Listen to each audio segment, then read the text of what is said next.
Gold, trusted gold buyers. మీరు తాకట్టు పెట్టిన బంగారాన్ని విడిపించి ఈ రోజు ఉన్న మార్కెట్ ధరకు కొనబడను. తెలుగు సినిమాకి కొత్త హంగులు, రంగులు, ఆధునికత అన్నిటినీ అద్దిన గొప్ప సూపర్ స్టార్ హీరో మన కృష్ణ గారు.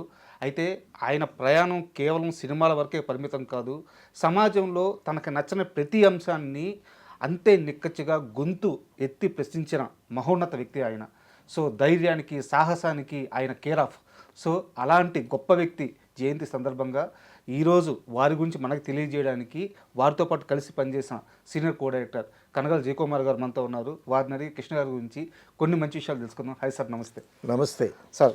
కృష్ణ గారు అంటే తెలుగు వారికి ఆయన పేరు వినంగానే ఒక ధైర్యం, ఒక సాహసం, ఇవన్నీ గుర్తొస్తాయి. కృష్ణ గారు అంటే సంచలనాలకి మరో పేరు. సంచలనాలు ఆయన చేసింది ప్రతిదీ సంచలనమే. అంత ఆయన చాలా సౌమ్యంగా ఉంటాడా కానీ ఆయన చేసినటువంటి సంచలనాలు ఇండస్ట్రీలో ఎవరూ చేయలేదు. సో కలర్ పిక్చరు ఆయనే, సినిమాస్కోప్ ఆయనే, తర్వాత 70mm ఆయనే, తర్వాత కౌబాయ్ సినిమాలు చేశాడు ఆయనే, తర్వాత సింహాసనం చేశాడు ఆయనే, తర్వాత ఒక ఇండస్ట్రీని ఎంతమంది కెమెరాలో, ఎంతమంది డైరెక్టర్లు ఇండస్ట్రీని బాగా ఎక్స్పాండ్ చేసి ఒక తెలుగు సినిమాని చాలా హైట్స్కి తీసుకెళ్ళినటువంటి గొప్ప వ్యక్తి. అదే సార్, చాలామంది ఏం చెప్తారంటే, అంటే ఈ మాట అనొచ్చలేదో నాకు తెలియదు కానీ ఎన్టీఆర్, ఏఎన్ఆర్ గారు తెలుగు సినిమాకి చాలా చేశారు, వారు ఎదిగారు. అయితే కృష్ణ గారి విషయానికి వస్తే కృష్ణ గారు తాను ఎదుగుతూ ఇండస్ట్రీని కూడా ఎదిగాడు ఎత్తుకి. తర్వాత తన చుట్టూ ఉన్న వ్యక్తుల్ని కూడా చాలా చాలా గొప్పగా ప్రోత్సహించాడు. ఎంతమంది కెమెరామెన్లు, ఎంతమంది డైరెక్టర్లు, అసలు ఆయన ఆలోచనలు చాలా గొప్ప గొప్ప ఆలోచనలు. ఆ ఆలోచనలు ఎటువంటి ఆలోచనలు అంటే సంచలనాలు, అన్ని సంచలనాలే. నాగేశ్వరరావు గారితో పోటీపడి దేవదాసు తీశాడా? అవును. ఎన్టీ రామారావు గారితో పోటీపడి కురుక్షేత్రం తీశారా? అవును. తర్వాత ఎన్టీ రామారావు గారితో సినిమాలు చేశాడు దేవుడు చేసిన మనుషులు. అవును. మళ్ళీ నాగేశ్వరరావుతో దేవదాసుకి ఆపోజిట్గా దేవదాసు తీసి కూడా హేమా హేమీలని నాగేశ్వరరావు గారితో మళ్ళీ సినిమాలు చేశారు. సో ఆయన శత్రువుల్ని కూడా మిత్రుల్ని చేసుకుంటారు. వాళ్ళు శత్రువులని కాదు. సో అందరూ కావాలి ఆయనకి. ఇండస్ట్రీలో ప్రతి ఒక్కరు కావాలి, ప్రతి టెక్నీషియన్ కావాలి. తను బాగుండాలి, తనతో పాటు ఉండేటటువంటి వాళ్ళు కూడా బాగుండాలి. తను లాస్ అయినా కూడా తనతో సినిమా తీసినటువంటి నిర్మాత బాగుండాలి. నిర్మాత అనేటటువంటి వాడు ఇండస్ట్రీ ఒక చెట్టు లాంటి వాడు. ఆ చెట్టు బ్రతికేదే మన ఇండస్ట్రీ అనేటటువంటి చాలా గొప్ప విశాల భావం ఉండేటటువంటి గొప్ప మనసు కృష్ణ గారు. మీలాంటి పెద్దల నుండే నేను ఒకసారి ఒక విషయం విన్నాను సార్. నిర్మాతని ఇంచుమించుగా దేవుడే, నిర్మాత అంటే దేవుడే అని భావిస్తారంట ఆయన. ఒక ఉదాహరణ చెప్పారు. ఆయనతో ఎవరో ఒక నిర్మాత వచ్చి సినిమా తీశారంట. సినిమా ఆడలేదంట, అటర్ ఫ్లాప్ అంట సినిమా. అవును. ఆయన కనిపించట్లేదంట. 4 రోజులు ఏందంట, 5 రోజులు ఏందంట, ఆయన కనిపించట్లేదంట. ఏడి అని అడిగాడు ఆయన. డబ్బులు ఏమి లేవు ఆయన దగ్గర, అయిపోయింది, ఆ సినిమాతో పోయింది, ఇండస్ట్రీ వదిలి వెళ్ళిపోయాడంటే ఆయన్ని మళ్ళీ పిలిపించి ఈయనే డబ్బులు పెట్టి ఆయన చేత సినిమా తీయించి అమ్మాయిని మళ్ళీ ఆయన్ని నిలబెట్టాడు. ఏ హీరో చేస్తారు సార్ ఇట్లా? తర్వాత మీరే అన్నారు ఇప్పుడు ఇండస్ట్రీలో దేవుడు అంటారు అందరూ అని. ఆయన కాలేజీలో చదువుకునేటప్పుడు దేవుడు అనే టైటిల్ పెట్టారంట స్టూడెంట్స్ ఆయనకి, ఏలూరు కాలేజీలో. మురళీమోహన్ గారు ఈయన అదే కాలేజీలో చదువుకున్నారు. సో మురళీమోహన్ గారు కూడా ఒక సందర్భంలో చెప్పారు, చాలా తెల్లగా ఉండేవాడు, తెల్ల డ్రెస్ వేసుకునేవాడు, కాముగా వచ్చేవాడు, వెళ్ళిపోయేవాడు. సో ఎక్కడ చిల్లరి పనులు ఫ్రెండ్స్తో ఉండేటటువంటి వాడు కాదు. అతనికి దేవుడని టైటిల్ పెట్టారంట. మరి ఏ సందర్భాన ఎవరు దేవుడని ఏలూరు కాలేజీలో కృష్ణ గారికి ఆ నామకరణ చేశారో ఇండస్ట్రీలో దేవుడై కూర్చున్నాడు ఆయన. నిజంగా సార్. సో అటువంటి గొప్ప వ్యక్తి, సంచలనాలకు మారిపోయారు. తర్వాత తను సినిమాలు తీయటం, తర్వాత ఇతరులతో కలిసి కూడా సినిమాలు తీసేటటువంటి విశాల భావం ఉండేది ఆయనకి. ఇప్పుడు పండంటి కాపురం సినిమా చాలా పెద్ద సినిమా, చాలా కాస్ట్లీ సినిమా. నువ్వు నాతో జాయిన్ అయితే మన ఇద్దరం కలిసి తీద్దామని ప్రభాకర్ రెడ్డి గారు అంటే ప్రభాకర్ రెడ్డి గారితో సినిమా కలిసి చేశారు పండంటి కాపురం. అది పెద్ద హిట్. తర్వాత తేనె మనసులో ఫస్ట్ హీరోగా వచ్చాడు ఆయన. తర్వాత ఎదిగాడు. తేనె మనసులకి ఆదుర్తి సుబ్బారావు గారు డైరెక్టరు, విశ్వనాథ్ గారు కో డైరెక్టరు. తర్వాత ఆదుర్తి సుబ్బారావు ఎదుగుతూ ఎదుగుతూ చాలా మంచి సినిమాలు తీశారు. తీసిన తర్వాత సినిమా ఫీల్డ్కి వెళ్ళాడు ఆయన. హిందీ సినిమాలు కూడా తీశాడు. కొంచెం ఆర్థికంగా దెబ్బతిన్నాడు ఆదుర్తి సుబ్బారావు గారు. అప్పుడు తేనె మనసులు తీసినట్టే అందరినీ కొత్త వాళ్ళని పెట్టి సినిమా తీస్తే ఎలా ఉంటుంది, అందరు కొత్త వాళ్ళని పెడితే తక్కువ అవుతుంది కదా బడ్జెట్ అనుకున్నారు. అనుకుని మాయదారి మల్లిగాడు అనేటటువంటి సబ్జెక్ట్ తయారు చేసుకున్నాడు. దీనికి శరత్ బాబు అయితే బాగుంటాడు, ఆ వేషం శరత్ బాబు చేత వేయిద్దాం అనుకున్నాడు మాయదారి మల్లిగాడులో. సరే ఆదుర్తి సుబ్బారావు గారి శ్రేయోభిలాషులు ఫ్రెండ్స్ ఉంటారు కదా, నువ్వు శరత్ బాబుతోనూ కొత్త వాళ్ళతోనూ సినిమా చేయటం ఏంటి, ఇప్పుడు నీ ద్వారా వచ్చినటువంటి హీరో మంచి ఫామ్లో కృష్ణ మంచి ఫామ్లో ఉన్నాడు కదా, నువ్వు వెళ్ళి అడిగితే డెఫినెట్గా కాల్ షీట్లు ఇస్తాడు కాదంటాడా అని అంటే, అప్పుడు ఆదుర్తి సుబ్బారావు గారు వెళ్ళి కృష్ణ గారిని అడిగితే మీరు ఎప్పుడు కావాలంటే అప్పుడు చెప్పండి, అప్పుడే డేట్స్ ఇస్తాను, అప్పుడే స్టార్ట్ చేయండి అన్నాడంట. అనేసరికి అప్పుడు జవసత్వాలు కూడా తీసుకుని ఆదుర్తి సుబ్బారావు గారు కృష్ణ గారిని, మంజుల గారిని, తర్వాత జయంతిని ఒక మంచి ప్యాడింగ్ పెట్టి మాయదారి మల్లిగాడు సినిమా చేశారు. దానికి ఆ సినిమాకి ఎన్ఆర్ నంది డైలాగ్ రైటర్ అండి. ఎన్ఆర్ నంది సగం స్క్రిప్ట్ రాశాడు, మిగతా సగం రాయటానికి ఆయనకి ఏదో ప్రాబ్లం వచ్చింది.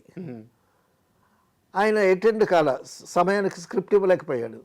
అప్పుడు సత్యానంద్ గారు ఆదుర్తి సుబ్బారావు గారికి మేనల్లుడు అవుతాడు. ఓకే. సత్యానంద్ గారు అప్పటి వరకు ఏంటంటే ఒక 2 రోజులు ఒక నవల రాయటం, అది పబ్లిష్కి ఇవ్వటం, డబ్బులు తెచ్చుకోవటం, కాలక్షేపం చేస్తూ ఉండేవాడు. సరే ఈ ఆదుర్తి సుబ్బారావు గారు చుట్టూ తిరుగుతున్నా ఆయన పెద్ద పట్టించుకోలేదు. పట్టించుకోకపోతే నువ్వేదో రాస్తానని, ఎన్ఆర్ నంది లేడు కదా, నువ్వేదో రాస్తానంటున్నావు కదా రాయి అని ఆయన ఎంకరేజ్ చేశాడు. మిగతాది సీన్లు ఆయన పూర్తి చేశాడు. కోర్టు సీన్లు అద్భుతంగా రాశాడు సత్యానంద్ గారు. ఆ మాయదారి మల్లిగాడు సినిమా రిలీజ్ అయిన తర్వాత సత్యానంద్ గారికి 7 సినిమాలు వచ్చాయి. అదే సార్, చాలా ఆ విధంగా కృష్ణ గారు ఎక్కడుంటే ఆయన చుట్టుపక్కల వాళ్ళందరూ బాగుపడతారంట. అవునవును, ఆయన పక్కన ఉంటే చాలండి డెఫినెట్గా. తర్వాత ప్రొడ్యూసర్ బాలయ్య గారు విశ్వనాథ్ గారితో చెల్లెలి కాపురం సినిమా తీశారు. తీసిన తర్వాత నేరము శిక్ష అనే సినిమా చేయటానికి శోభన్ బాబు గారిని అడిగితే శోభన్ బాబు గారు చేయనన్నారు. చేయనంటే అప్పుడు కృష్ణ గారి దగ్గరికి వెళ్ళాడు. కృష్ణ గారి దగ్గరికి వెళ్ళి అడగంగానే తప్పకుండా చేస్తానన్నాడు ఆయన. సో ప్రొడ్యూసర్ని తన ఓన్ చేసుకుంటాడు ఆయన. ఇప్పుడు శోభన్ బాబు గారు ఎందుకు చేయనన్నారు, అసలు అక్కడ జరిగింది ఏమిటి, కొంతమంది అయితే అవి తెలుసుకుంటారు. అదేం లేదు, నా దగ్గరికి వచ్చాడు ఒక ప్రొడ్యూసర్, సినిమా చేయమన్నాడు, చేయటం అంతే. ఫైనాన్షియల్ ఇష్యూసే కదా, అంతే. సో ఆ విధంగా ఎంతమంది ప్రొడ్యూసర్లు, ఎంతమంది డైరెక్టర్లు, ఎంతమంది కెమెరామెన్లు. తర్వాత మనం కృష్ణ గారు సంచలనానికి మారిపోయారు అనుకున్నాం కదా. సో అల్లూరి సీతారామరాజు సినిమా తీయాలని ఆయన అనుకున్నాడు. అనుకుని ఎన్టీ రామారావు గారి దగ్గరికి వెళ్ళారు. ఎన్టీ రామారావు గారి దగ్గరికి వెళితే అన్నగారు ఇలాగా మేము అల్లూరి సీతారామరాజు చేయాలనుకుంటున్నాము అంటే, ఆల్రెడీ వీళ్ళు ప్రిపరేషన్స్లో ఉండి ఆయన దగ్గర ఒక మాట చెప్పుదాము పెద్దరికంగా ఉంటుందని ఆయన దగ్గరికి వెళ్ళారు. ఆయన కూడా ఇది వరకు ప్రయత్నించున్నారని తెలిసి ఆయన ఆల్రెడీ స్క్రిప్ట్ తయారు చేసుకొని మేము చేస్తున్నాం బ్రదర్, అది మా దగ్గర స్క్రిప్ట్ ఉంది, ఎందుకు ఆపానంటే అందులో కమర్షియల్ ఇంగ్రీడియంట్స్, అందులో ఒక పాటలకి స్కోప్ లేదు, ఒక డ్యూయట్కి స్కోప్ లేదు, సో కమర్షియల్గా ఎక్స్పెక్ట్ చేస్తారు కదా అని ఆపాను నేను. అని అంటే మేము ప్రొసీడ్ అవుతామండి, మేము తీస్తామండి అది ఇది అని ఆయనతో ఒక మాట చెప్పి వీళ్ళు అల్లూరి సీతారామరాజు తీశారు. చాలా అద్భుతంగా తీశారు, చాలా కష్టపడి చేశారు. అందులో ఫోటోగ్రఫీ కానీ, ఆదినారాయణరావు గారు మ్యూజిక్ కానీ, మహారథి గారి డైలాగ్స్, మహారథి గారు ఒక ఋషిలాగా, ఒక యోగిలాగా కూర్చుని ఆ సినిమా స్క్రిప్ట్ అంత అద్భుతంగా రాశాడు ఆయన. ఆ సినిమా స్క్రిప్ట్ రాసేటప్పుడు అంటండి, ఈయన అడవిలోకి వెళ్ళిపోయేవాడంట మహారథి గారు. ఒక రోజేమో ఒక అతను తోడు తీసుకుని అడవిలోకి వెళ్ళిపోయి అక్కడెక్కడో కూర్చొని ఒక చెట్టు కింద ఉంటుండేడంట. మరుసటి రోజేమో ఆయన ఒక్కడే వెళ్ళిపోయాడంట రాసుకోవటానికి. ఇక ఆయన ఏ అడవిలో ఎక్కడ ఏ చెట్టుకి పక్కన ఏ పుట్ట దగ్గర ఉన్నాడో వెతుక్కోవటానికి సరిపోయిందట.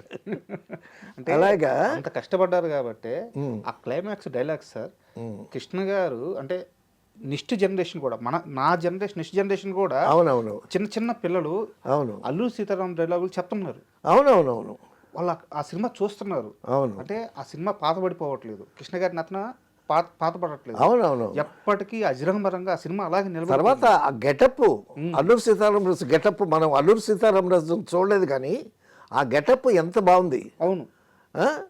తర్వాత అల్లూరి సీతారామరాజు సినిమా తీశారు. తీసిన తర్వాత ప్రివ్యూ వేసి చూపిస్తారు కదా, చక్రపాణి గారికి సినిమా చూపించారంట.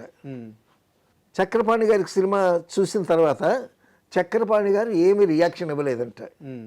కృష్ణ గారు వెళ్ళి అడిగారు, ఏంటి సార్ ఏంటి సినిమా ఎలా ఉంది అని. ఆయన ఏమని అన్నాడు, నీకు ఇప్పుడు ఎన్ని సినిమాలు ఉన్నాయి అని అన్నాడంట చక్రపాణి గారు. 7 సినిమాలు ఉన్నాయి అని అన్నట్టు. ఆ 7 సినిమాలు ఫ్లాప్ అవుతాయి అన్నాడంట ఆయన. అదేంటి సార్ అన్నట్ట. ఈ సినిమా చాలా అద్భుతంగా ఆడుతుంది, సో ఈ అద్భుతం దృష్టిలోనే ఆడియన్స్ మిగతా సినిమాలని చూస్తారు. ఈ రేంజ్కి ఆ సినిమాలు ఉండవు, ఎంత ఆలోచించాడు ఆయన. ఉండవు. కాబట్టి అల్లూరి సీతారామరాజు రిలీజ్ అయిన తర్వాత నీకున్న ఆ 7 సినిమాలు ఫ్లాప్ అవుతాయి అన్నాడు. అలాగే జరిగింది. అలాగే జరిగింది. అలాగే జరిగింది. అంటే దురదృష్టం అంటావే, చక్రపాణి గారు మహామేధావి. చక్రపాణి గారి మాట అంటే నాగిరెడ్డి గారికి వేదం. అలాగే జరిగింది. ఆ తర్వాత అనుకుంటా చాలా గ్యాప్ వచ్చింది కృష్ణ గారికి. తర్వాత ఒక సినిమా తీసి 100 days ఆడిన తర్వాత మళ్ళీ ఆయన కంబ్యాక్ ఇచ్చారు. And for more videos, Please subscribe to iDream. Please subscribe to iDream. Please subscribe iDream. And please subscribe to iDream. For more videos, subscribe to iDream. please like, share, and subscribe to the channel. Congratulations, iDream. Subscribe to iDream. Subscribe to iDream. So subscribe to iDream Media. iDream ki iDream team andarki huge congratulations. Please subscribe iDream Media. Please subscribe to iDream. Subscribe iDream. Please subscribe to iDream. iDream అంటే నా కళల channel subscribe చేసుకున్నారు, నోరు తిరుగుతలేదు. మీరైతే గంట గుర్తు కొట్టండి. For more such videos, please subscribe to iDream.